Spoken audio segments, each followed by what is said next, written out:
Hi friends, fivers ക്രിയേഷൻസിലേക്ക് എല്ലാവർക്കും സ്വാഗതം. എല്ലാവരും സുഖമായിട്ടിരിക്കുന്നെന്ന് വിശ്വസിക്കുന്നു. ഞാനിന്ന് ഉണങ്ങിയ ഇരുമ്പമ്പുളിയും ഈത്തപ്പഴവും ചേർത്തിട്ടുള്ള ഒരു അച്ചാറുമായിട്ടാണ് വന്നിരിക്കുന്നത്. അതിന് 3 കപ്പ് ഇരുമ്പമ്പുളി ഉണക്കിയത് കഴുകി വൃത്തിയാക്കി വെച്ചിട്ടുണ്ട്.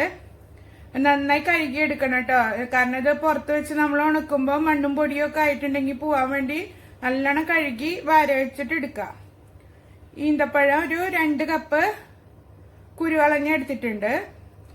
പിന്നെ ഒരു 25 വെളുത്തുള്ളി അരിഞ്ഞത്, ഒരു കഷ്ണം ഇഞ്ചി ചെറുതാക്കി അരിഞ്ഞത്, 4 പച്ചമുളക്. ഇതാണ് ഇതിലേക്ക് എടുത്തു വെച്ചിരിക്കുന്നത്. ഞാൻ പിക്കിൾ പൗഡർ വെച്ചിട്ടാണ് ചെയ്യണത്. ഇനി നമുക്കത് എങ്ങനെ ചെയ്യുന്നത് നോക്കാം. ഒരു പാൻ വെച്ച് നന്നായി ചൂടായി വരുമ്പോ അതിലേക്കൊരു 3 ടേബിൾ സ്പൂണ് ഓയിൽ ഒഴിച്ചു കൊടുക്കാം. ഞാൻ എപ്പോഴും അച്ചാർ ഓയിലാണ് ഉണ്ടാക്കാറ്.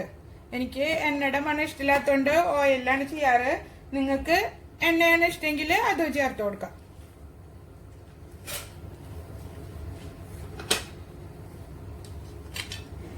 എണ്ണ ചൂടായതിലേക്ക് വെളുത്തുള്ളിയും ഇഞ്ചിയും പച്ചമുളകും ചേർത്ത് കൊടുക്കാം. ഇത് ഇളക്കി മൂപ്പിച്ചെടുക്കുക.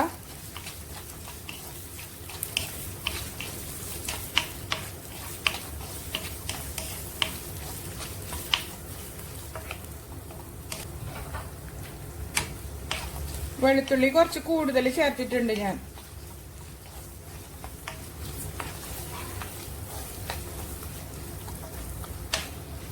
ഇതൊന്ന് മൂത്ത് വരട്ടെ. നന്നായി മൂപ്പിച്ചെടുക്കണം. സീസൺ ടൈം ആകുമ്പോഴൊക്കെ ഇരുമ്പമ്പുളി ഉണക്കി വെച്ചാൽ നമുക്കത് പിന്നീട് ഉപയോഗിക്കാലോ. എന്റെ വീട്ടിലിത് സ്ഥിരമായിട്ട് ചെയ്തു വെക്കുക എന്റെ ഉമ്മ. ഞാൻ എപ്പോഴും നാട്ടിൽ നിന്ന് വരുമ്പോ സ്ഥിരമായിട്ട് കൊണ്ടുവരുന്ന ഒരു സാധനമാണിത്. വെളുത്തുള്ളി ഇഞ്ചിയും പച്ചമുളകും നന്നായി മൂത്ത് വന്നിട്ടുണ്ട്. അതിലേക്കൊരു 3 ടേബിൾ സ്പൂൺ അച്ചാർ പൗഡർ ഇട്ട് കൊടുക്കാം. ഞാനിപ്പോ ഈസ്റ്റേണിന്റെ അച്ചാർ പൗഡറാണ് ഇടുന്നത്. നിങ്ങൾക്ക് ഉലുവയും കായൊക്കെ വറുത്തിട്ട് ഇടണമെന്നുണ്ടെങ്കിൽ അങ്ങനെ ഇട്ട് കൊടുത്താൽ മതി.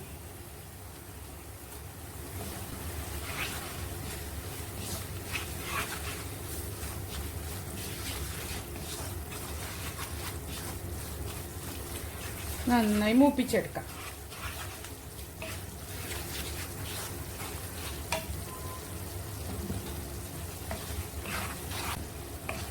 നന്നായി മൂത്ത് വന്നിട്ടുണ്ട്. അതിലേക്ക് പുളി ചേർത്ത് കൊടുക്കാം. ഇതൊരു 3 കപ്പ് പുളി കഴുകി വൃത്തിയാക്കി എടുത്തതാണ്. വെള്ളമൊക്കെ മാര വെച്ചിട്ട് കളയണം. ഒട്ടും വെള്ളം ഉണ്ടാവാൻ പാടില്ല. ഒരു 5 മിനിറ്റ് ഇത് ഇതിലിട്ട് ഇളക്കിയതിന് ശേഷം ഈന്തപ്പഴം ചേർത്ത് കൊടുക്കാം.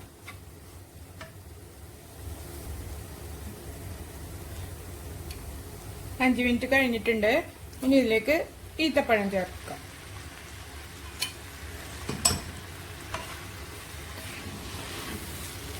നന്നായി ഇളക്കി മിക്സ് ചെയ്തിട്ട്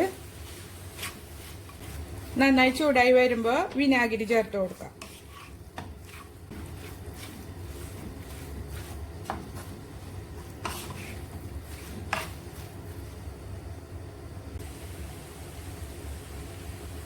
ഈന്തപ്പഴവും ചേർത്ത് ഞാനൊരു 5 മിനിറ്റ് വേവിച്ചിട്ടുണ്ട്.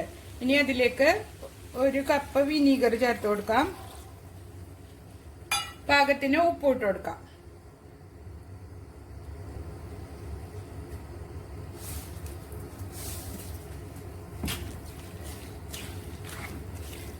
നന്നായി ഇളക്കി മിക്സ് ചെയ്യാം.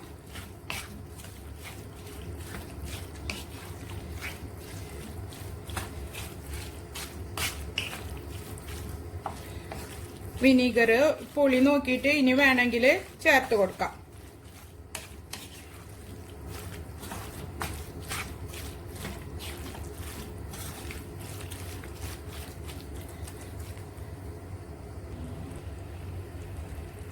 പുളി കുറച്ച് കുറവുണ്ട്. ഞാനൊരു 1/4 കപ്പും കൂടി ചേർത്തിട്ടുണ്ട്.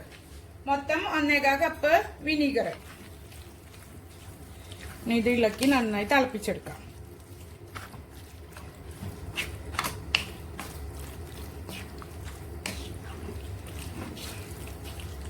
തിളച്ചതിന് ശേഷം ചാറിന് ആവശ്യമായിട്ടുള്ള തിളപ്പിച്ച വെള്ളം ഒഴിച്ചു കൊടുത്താൽ മതി. നമുക്ക് എത്ര ചാറ് വേണം നോക്കിയിട്ട് അതിനനുസരിച്ചിട്ട് വെള്ളം ചേർത്ത് കൊടുത്താൽ മതി. തിളച്ച വെള്ളം തന്നെ ചേർക്കണം.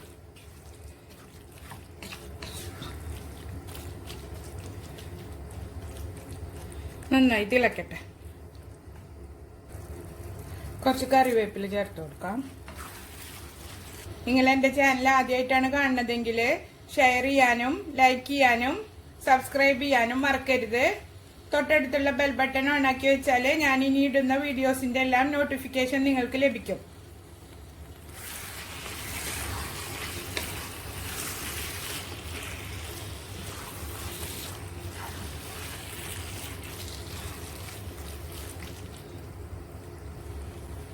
ഇനി നമുക്ക് ഇതിലേക്ക് ഒരു സാധനം കൂടെ ചേർത്ത് കൊടുക്കണം. ശർക്കര ഒരു 1.5 അച്ച് ശർക്കര ഞാൻ പൊടിച്ചെടുത്തതാണ്. അതും ചേർത്ത് ശർക്കര നമുക്ക് അലിയിച്ചെടുക്കാം. എരിവും പുളിയെല്ലാം ക്രമീകരിക്കാൻ നല്ലതാണ് ശർക്കര. ഇതിലേക്ക് പാകത്തിന് വെള്ളം ഒഴിച്ചു കൊടുക്കാം.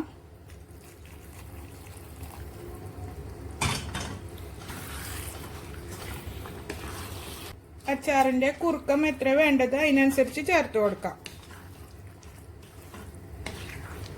അന്നേരം അല്പം കൂടെ ചേർക്കുന്നുണ്ട്.